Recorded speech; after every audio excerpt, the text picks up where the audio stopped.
Hey team, welcome to the Sales Edge. This is podcast number 218.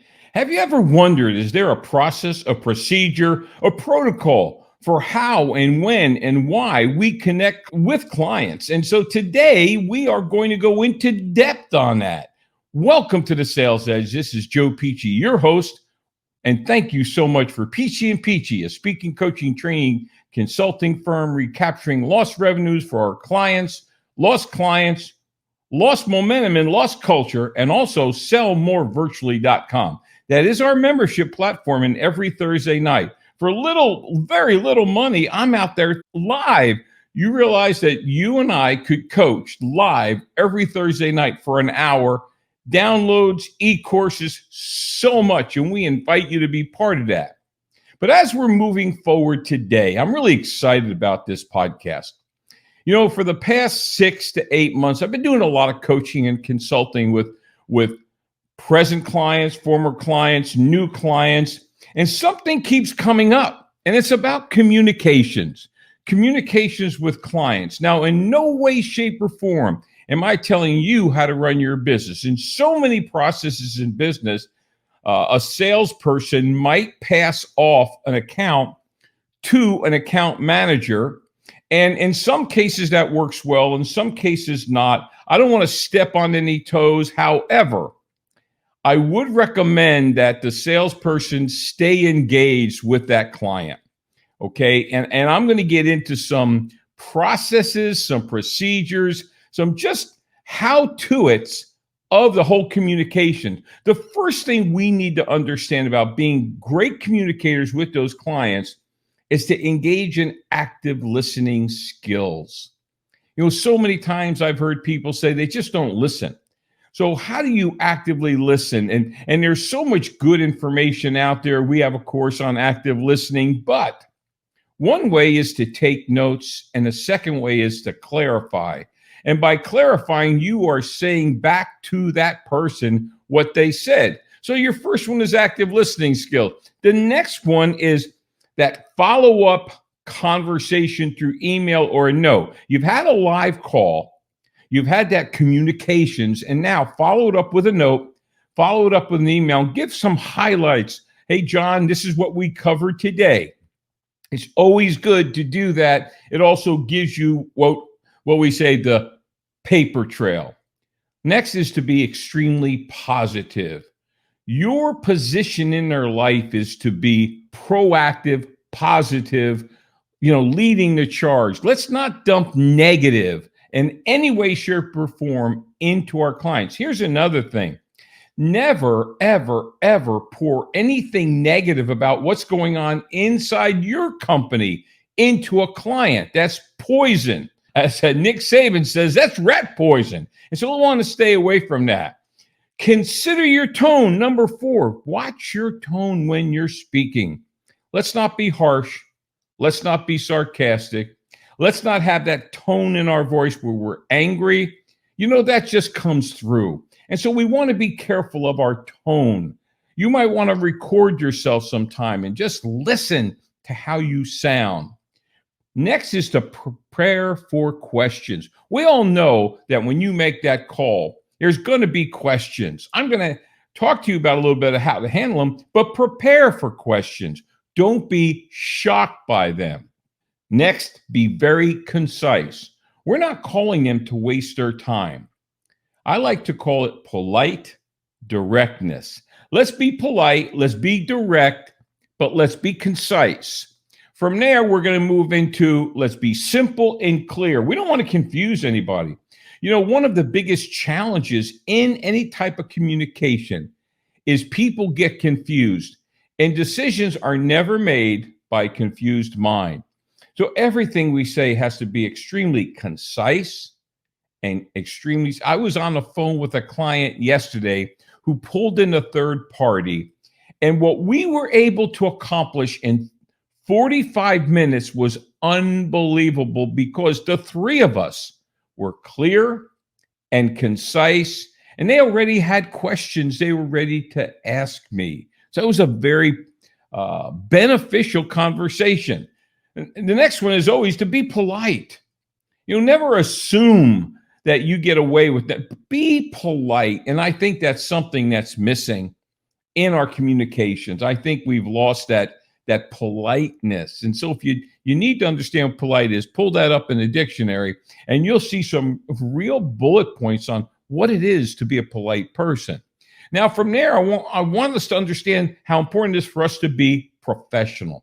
Yes, you're going to have relationships that go on and on.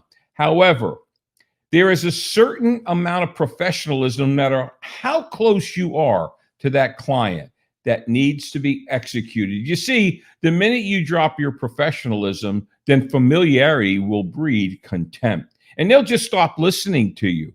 Now, after professionalism, I like to talk about be very patient. When you're communicating, you want to have a level of patience. You want to have emotional control. Never react. Be proactive. Never be caught off guard, but be very patient. And after patience, never, but never, but never argue with a client. I see this all the time. I see conversations getting elevated. I see people beginning to get into an argument with a client. Now, I'm not telling you to be a doormat, but I am telling you, you don't want to argue. This is a death wish. This is the beginning of a relationship going away.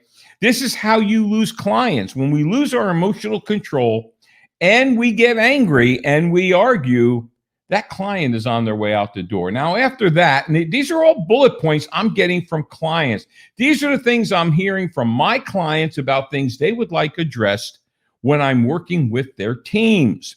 Next, never, but never blame other people for anything going wrong. The blame game is that I do a talk, I may do it on a podcast, the 4 levels of a declining business. And the 4th level, that is when the business is going away, you've lost the client, is when we begin to blame others. Never, ever get into the blame game. From there, never make excuses. Now, you can have reasons, but there's a difference between a reason and excuse. And so be very careful we don't become, in the magic of thinking big, excuse-itis.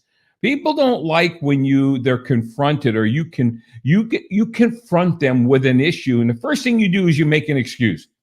That is the beginning of losing their respect and their trust.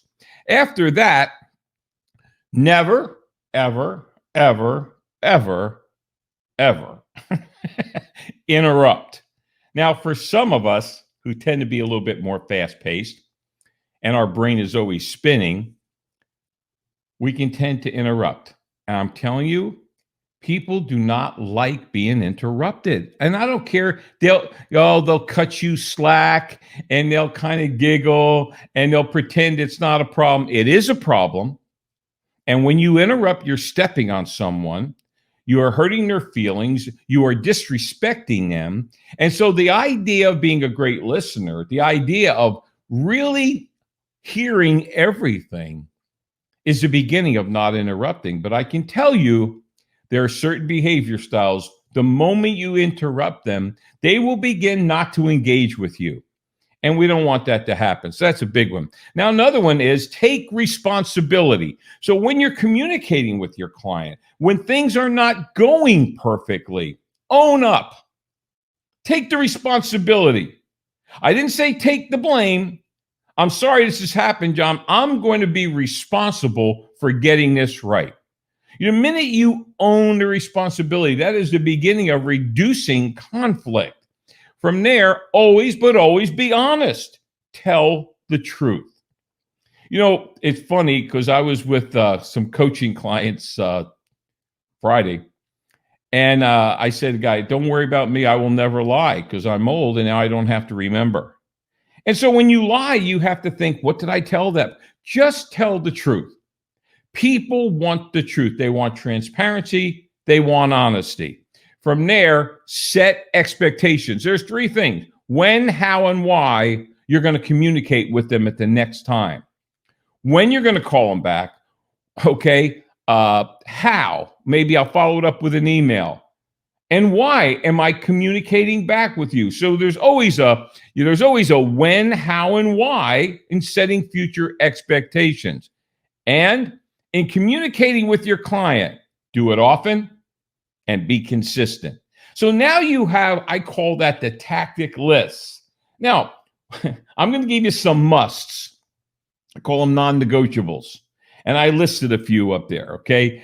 Some things that you just know that you know is going to help you be more effective in a communicator. Number one, any negotiation should be done face-to-face or on the phone. And I hear, yeah, but you don't understand our business. No, but I do understand people. So if you have to negotiate with a client, do it face-to-face or do it in the phone at all costs. Number two, never, ever try to resolve a conflict through an email. So any conflict resolution needs to be resolved over the phone, through a Zoom, okay, or face-to-face. It needs to be in real time, and misunderstandings happen in texting, okay, and emailing, and that'll only enhance conflict. The third one is anytime you have to adjust a pricing structure, okay, anytime things have to be adjusted in pricing, this needs to be done live, face-to-face or on the phone.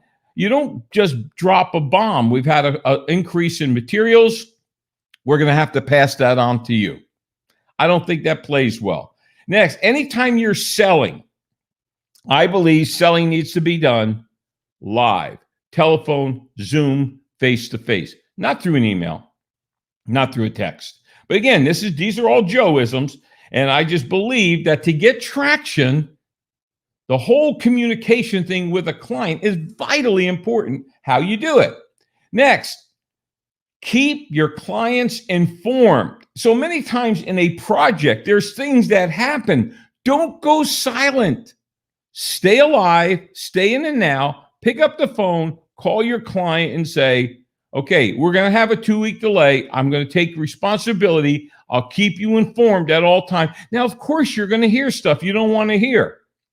But then you go back to the tactics. You don't argue. You don't have disagreements. You don't blame people. Those are all the tactics you would use. And always, but always, keep them aware of timelines for everything. So now you have tactics. Now you have musts or non-negotiable. So what do you get when you do these things? What are the benefits of communicating with your clients consistently the right way? Number one, you're going to develop loyalty. Loyalty comes from great communications. There's nothing better than a loyal, repeat client. Number two, you're going to build trust. You know, when you break a trust, you may lose a client. You may never be able to rebuild that trust. This great communications, consistent communications with our client will build trust. Number three, you can prevent and or solve problems just by communicating. I always ask people in our sales training, how many people like bad news? And nobody raises their hands. You want bad news to come to you. If your client is disgruntled, if something isn't working right, you want them to tell you, not your competitor. And number four, it's going to provide clarity. You're going to take the confusion out of everything that's going on. Number five, you're going to provide focus. Focus is direction. Where are we going? What's the next step? These are all the benefits. There's another one. You're going to create deeper and deeper relationships. You know, there are certain industries out there, the only time they connect with their clients is during renewal time. That's just not a way to run a good business if you're looking to build a loyal, repeat client base. From there, you're going to increase engagement. And when you pick up the phone, they're going to want to talk to you because you bring value. Another one is it's going to improve and increase teamwork between the companies, between you and that client. You're going to create a cohesive team. Instead of you being a vendor, you're going to be part of their solutions. It's going to deepen rapport. And rapport is the deepest relationship you can have in business. From there, it's going to increase new business. At the end of the day, when you're connecting with people, you stay top of mind. And with a couple phrases I'll cover in some future podcasts, you can upsell, sell more, and get more business. You're going to bring that client value. And that's the key to everything. Bring value. And the last one is you're going to grow your brand. So as we begin to understand the whole dynamic of great client communications, you got a set of tactics and goals, and you got a set of really skills. Then you have your must-dos. These are things that if I were a company, this would be on a chart. This would be in my account management room. This would be in my sales room. And then knowing the benefits that come from great communications. So as we wrap this up today, I'd like you to take out your phone and I'd like you to go into your text box and I want you to put the word Sales Edge and then send that to 55678. That'll take you to Pici and Pici. It'll take you to a splash page. Yeah, there's 5 free eCourse videos, but the second area down, there is links and information on the sellmorevirtually.com membership platform. The reason we put this together is not everybody can consistently afford to coach with me on an ongoing basis, but they'd like to get to me once a week in a live format with a group, do a mastermind, get some coaching, get some training. Also, ebooks, more e-courses are coming. It's a great product. There's also ebooks on there and links to our Sales Edge podcast. Hey, team, if this is a value for you, can you like it? Can you share it? And can you make a great comment on it? Thank you. This has been Podcast 218. This is your host, Joe Pici.